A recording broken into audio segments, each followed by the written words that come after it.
Hello, everybody, and welcome to Mego Museum's Mint Off Card. I am your host, Brian, and this week we are going to look at a very special upcoming figure from Mego.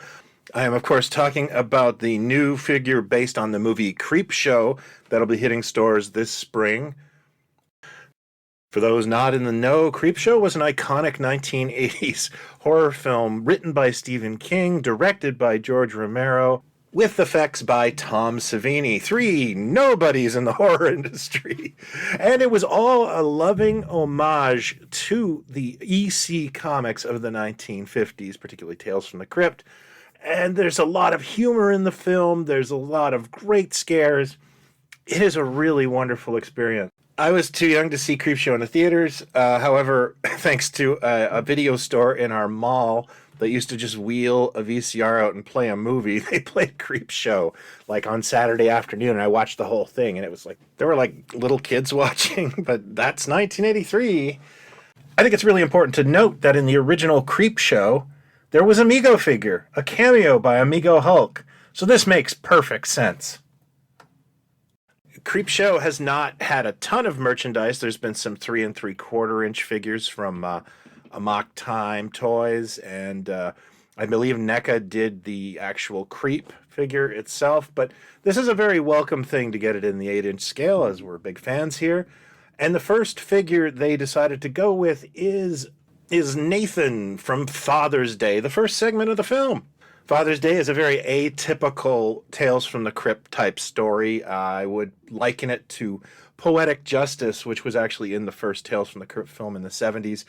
The only problem I have with it a little bit is I'm not sure who I'm rooting for. The dad is kind of a jerk, and so are his kids, and, you know, I guess you're just supposed to enjoy the chaos, and you do. Nathan was played, at least in human form, by veteran actor John Lormer. Not exactly a household name, but definitely a recognizable face and a genre icon with credits that include Twilight Zone, the pilot for Star Trek, The Incredible Hulk, and even the Planet of the Apes TV series. So before we decard, let's look at the card. The front of it features, a pretty nice Creepshow graphic. That is the creep looking in the window. I believe that is from the start of the film or the end, I'm not sure. We have a beautiful little 40 years of Creepshow thing. I can't believe it's been 40 years. And the figure itself is not named, but it would have just been named Nathan, so I guess Creepshow will do. I would have gone with more red, I think, on the front. Make it more comic booky, but, to each their own. On the back, I actually really love this photo. That's an awesome image and perfectly tells you the story of what this is. And again, I really like the Creepshow logo. There's no credits on this for the clothing or the sculpting. It seems things got moved around. I'm assuming that this is Andrew Cobalt sculpting, but he'll correct me, and if I do, I will post a retraction. Otherwise, this is a nice looking card, but that's not what we do here. We take stuff off the card, so let's have a silly montage, and then I'm going to talk to you about my thoughts, experiences, and I'm going to do something very different on this channel with this figure. Hang tight.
So there you have him, Nathan from the Creepshow figure series, hopefully series from Mego. That's coming out this spring.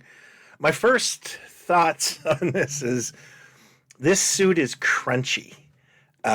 It's definitely, I don't know what the process is to make this, but I'm assuming what they do is they put the clothing on and like do some kind of sandblasting on them to make it look like that, because there's a little bit of the remnants on the hands, and it's a really neat effect. It does limit mobility somewhat, but I was not afraid to, gently move the wrists and arms, and some of that stuff comes off as I imagined it would. It's a bit like flocking, but overall, that kind of is the aesthetic. He is a undead person covered in mud, and that is how he's pictured in the film, and this is a pretty good approximation of that. So let's move on to the cake with poor old Aunt Bedelia's head on it. This thing is awesome. I mean, look at the detail on that. They really knocked this out of the park. It looks great. And it brings me to a question that has nothing to do with this figure, but was he like in the kitchen with icing? Like, did he put that together as a zombie? I want that scene put back in the film. Now, I am a huge fan of this head sculpt. It looks really good in the light. However, I do kind of find the details just a bit too dark. Now, it's completely up to interpretation how you see this. I just, it's very close to what you see on screen, but I felt like it could use just a little bit of tweaking, and that is why, for the first time ever on Mint Off Card, I'm going to kind of just do a subtle change to this.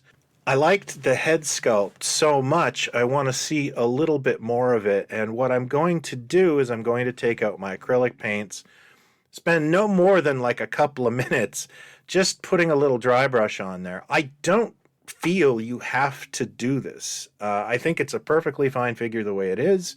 I just want to do this and show you a little bit about how good this is. So it's difficult to film, but what I'm doing is I'm taking some acrylic paint and a brush, and I'm doing just a little bit of dry brush for the face. And this I would consider a level 1 skill set. Dry brushing is really easy. Acrylic paint washes right off. It's a very simple process. And here is my result.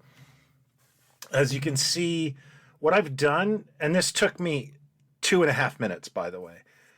Just added a little bit of white, then some red, and then I ghosted over a little more white, and I took a Sharpie marker and I darkened in the eye sockets. And to me, it just brings out how good this is. And I'm sure there were reasons why it was a monocolor. It might have been a production issue, or perhaps something to do with the style guide. I do not know, and I won't pretend to know.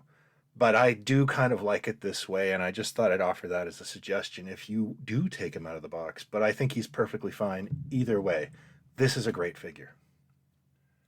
Just a quick note that issue 9 of my magazine, Toy Ventures, is now available for pre-order. It is a Mego packed issue with Planet of the Apes, Comic Action Heroes, knockoffs. And if you order now, you can get a free Mangler keychain based on the famous Green Goblin killing monster. Links to my shop are below. So there you have it, folks. Father's Day, Creepshow by Mego. I really like this figure, but I would really like to know what Creepshow figures you'd like. There's a lot of characters to pick from. Do you want Fluffy from the crate? I personally would love to see a Jordy Verrill, but flocked green. I think that would be just the cherry on the cake. You get a Stephen King action figure.